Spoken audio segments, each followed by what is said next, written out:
सुंदर और संस्कारी बहू चाहिए। उम्मीद करती हूँ कहानी सुनकर ऐसे लोगों की आंखें ज़रूर खुलेगी।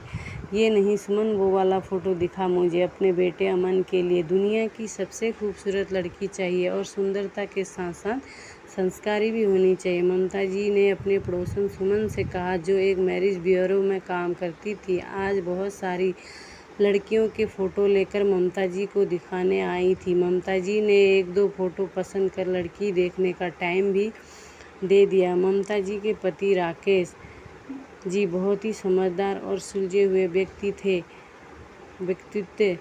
से थे और काफ़ी देर से दोनों महिलाओं की बातें सुन रहे थे। ममता जी ने सुमन जी से अपने वार्तालाप में कई बार कहा कि हमें सुंदर और संस्कारी लड़की चाहिए। इस शब्द को सुनकर राकेश जी थोड़ा अटपटा महसूस कर रहे थे, क्योंकि वो जानते थे कि उनका बेटा कैसा है। ना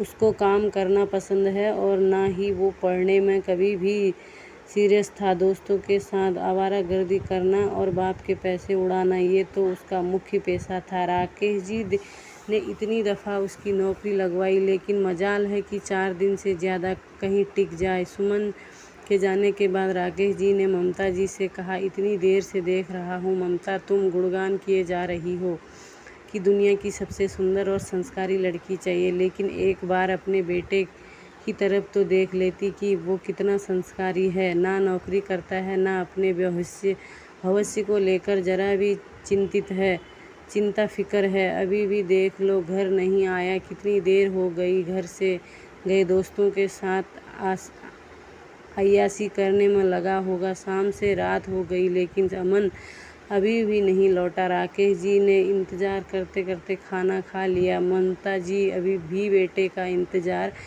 कर रही थी। फ़ोन मिलाया तो अमन ने कहा वो खाना खाकर आएगा, लेकिन किसी दोस्त की बर्थडे पार्टी है। बेटे से बात करने के बाद ममता जी भी खाना खाकर अपने कमरे में पहुंच गई। ममता जी को देखते ही राकेश ने कहा, जो सुंदर और संस्कारी लड़की तुम लाना चाह रही हो अपने नवाब साहब के लिए, वो भी तुम्हारी तरह इंतज़ार किया करेगी। तुम्हारे लाडले का अच्छा लगेगा तुम्हें। हम जानते हैं हमारा बेटा कैसा है, उसके बावजूद हम किसी लड़की का जीवन बर्बाद कर दें, ये तो गलत होगा ना ममता। पति के मुंह से ऐसी बातें सुनकर ममता जी बोली, सुनिए, आप जो कह रहे हैं वो सही है, लेकिन शादी हो जाएगी, पत्नी घर आ जाएगी तो अमन जल्दी घर भी आ जाएगा और जिम्मेदारी भी हो जाएंगी। अभी लड़प्पन है उसमें, एक बार जिम्मेदारी तो पड़ने दीजिए उसके कंधों पर। देखना मेरा अमन बिल्कुल आपकी जैसा बन जाएगा, दुनिया का सबसे प्यारा बेटा और सबसे प्यारा पति। ममता जी की बात सुनकर राकेश जी भी थोड़ा शांत हुए। मन ही मन वो भी चाह रहे थे कि उनका बेटा अपने जीवन और परिवार को लेकर जिम्मेदार बन जाए, लेकिन शादी के बाद नहीं, शादी से पहले ही ममता जी की आंखें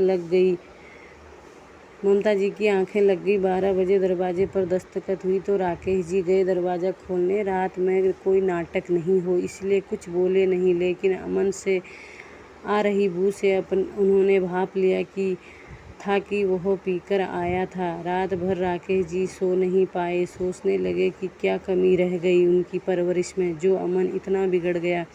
बाप के सामने शराब पीकर घर आ रहा है और उसे कोई शर्मिंदगी नहीं है इस बात की। किसी की बेटी को बहू बनाकर लाएंगे, कितने सपने देखे होंगे उस लड़की ने अपने जीवन साथी को लेकर।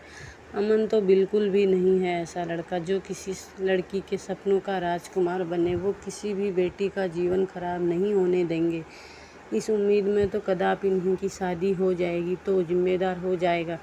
अगले दिन सुमन फिर आई ये बताने कि कल लड़की देखने जाना है। रात को ममता जी ने राकेश जी को बताया कि सुबह ऑफिस की छुट्टी ले लेना, कल हमें अमन के लिए लड़की देखने जाना है। सुमन बता रही थी, बड़ी ही सुंदर और संस्कारी है वो लड़की। घर परिवार भी अच्छा है, उसके पिताजी की भी सरकारी नौकरी है और वो हमारे अमन से भी ज़्यादा पढ़ी लिखी है। राकेश जी उस समय कुछ नहीं बोले। अगले दिन सुबह जैसे रोज़ अपने ऑफिस के लिए निकलते थे वैसे ही तैयार होकर जाने लगे। उन्हें जाते देख ममता जी बोली, अरे आप कहाँ जा रहे हैं? अमन के पापा 11 बजे हमें लड़की देखने जाना है। ममता जी की बात सुनकर राकेश जी बोले, नहीं ममता, हम लड़की देखने नहीं जा रहे हैं और जब तक नहीं जाएंगे जब तक तुम्हारा बेटा परिवार के प्रति अपनी जिम्मेदारियां उठाना नहीं सीखेगा। जिस लड़के को अपने जन्म देने वाले माँ बाप की फिक्र नहीं है, वो भला पराए घर से आई लड़की की परवाह कैसे करेगा।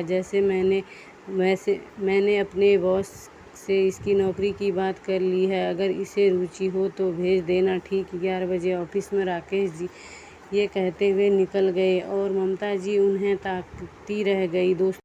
दोस्तों, हर व्यक्ति की मानसिकता अगर राकेश जैसी हो जाए तो किसी भी लड़की का जीवन बर्बाद ना हो। लड़की में खूबियां ढूंढने वाले माता पिता को ये अवश्य देख लेना चाहिए, क्या उनका बेटा काबिल है उस लड़की के। सुंदर व संस्कारी लड़की की चाह रखने वाले माता पिता को अपने बेटे को भी जिम्मेदार और संस्कारी बनाना चाहिए। तो नमस्कार दोस्तों, उम्मीद करती हूँ आपको कहानी अच्छी लगी होगी। कैसी लगी कमेंट बॉक्स में ज़रूर बताना और कहानी देखने के लिए बहुत बहुत धन्यवाद। कहानी पूरी सुनने के लिए और लाइक शेयर ज़रूर कर देना और इस चैनल को सब्सक्राइब ज़रूर कर देना। और इस चैनल में आपको ऐसी ही मोटिवेशनल कहानियाँ सुनने को मिलेंगी। तो मिलते हैं आगे एक ऐसी ही प्यारी सी मोटिवेशनल कहानी में।